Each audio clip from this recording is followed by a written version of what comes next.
Please welcome Vanessa Fontaine and her attorney, David Parisman.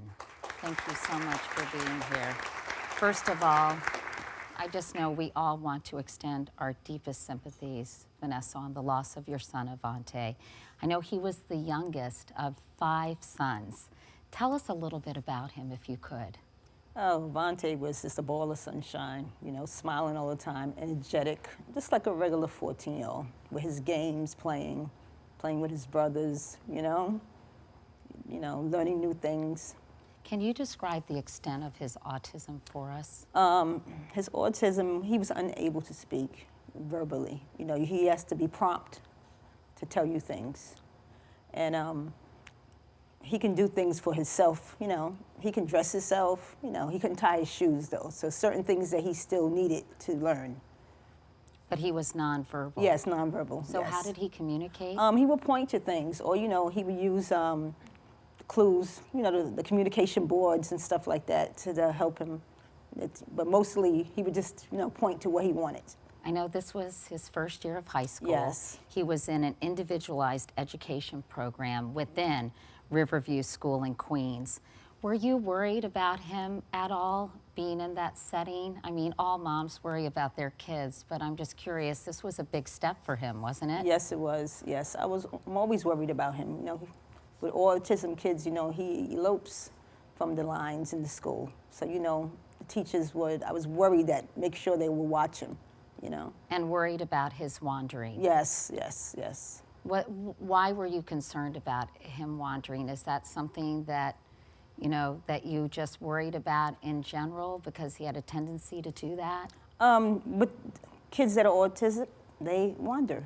You know, that's just one of their disabilities, you know. They don't have a sense to know, you know, it's not good to open that door to wander in the street, you know. It's just curiosity, I guess so. And I know on October 4th, a school official called you and told you that Avonte was missing. What happened after that?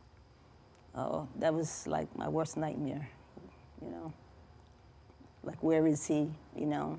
You went up to the school? Yes, I did. And they asked you to walk around the school and call his name? They asked me to get it on the PA system because they thought that he was still in the school. They had the school on lockdown when I got there. So they said, he's in the school somewhere. Can you go on the PA system and call him so he can come out one of the classrooms? He's probably hiding. So that's what I did, but he never came out. David, what do you believe happened inside the school the day Avonte disappeared? Katie, there were so many things that went awry that day that it's hard to mention them all. But number one was the fact that he was being escorted from lunchroom to class, and he was together with a group of special needs children. And he was documented as, number one, a child who needs constant supervision, and number two, as a child who had a tendency to wander, just as Vanessa just said. And in light of that, they simply shouldn't let him off the line. I was just going to mention, because we're showing the videotape of Avonte, and that's something that Vanessa, school officials showed you that day, that of him leaving the school, and the door, David, was ajar. That's the second point. The door was ajar. An adult had left it ajar. The self-closing device wasn't working. The door was not alarmed. It's an exit door only, and the school safety agent shouldn't have left it ajar for 30 minutes before Avonte walked out it. Then after that, the school safety agent should have taken a proactive role with Avonte. She should have stopped him. She should have taken him, and she should have either escorted him herself back to class or have made a phone call or a call on her walkie-talkie and have somebody else escort him back to class.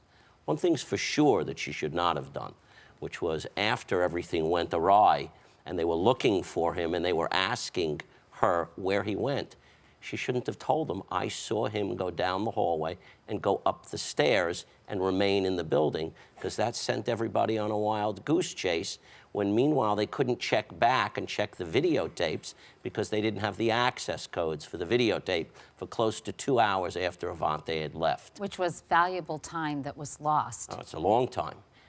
And one last thing is, on top of that, the teachers and his unit didn't notify the principal, based on the documentation I've gotten, for close to 20 minutes after Avonte was out of class.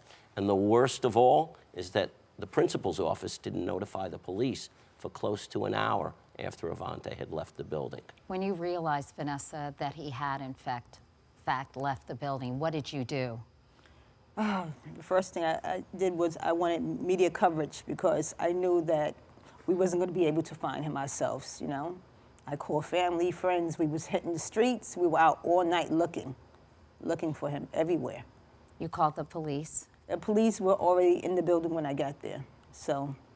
And that first night when he didn't come home? I didn't sleep at all.